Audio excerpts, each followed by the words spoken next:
This preventative maintenance minute is supported by Pueblo Tires and Service. The question is, do batteries wear out naturally over time? Yes, all car and truck batteries wear out and need to be replaced over time, usually every 3 to 5 years or so.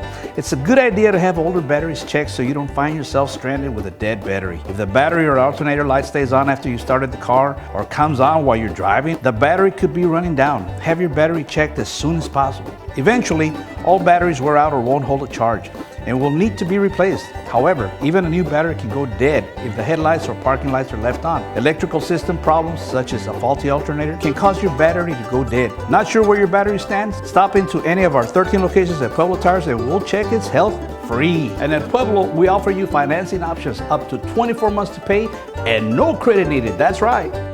Look us up on shampoozy.com. Dance!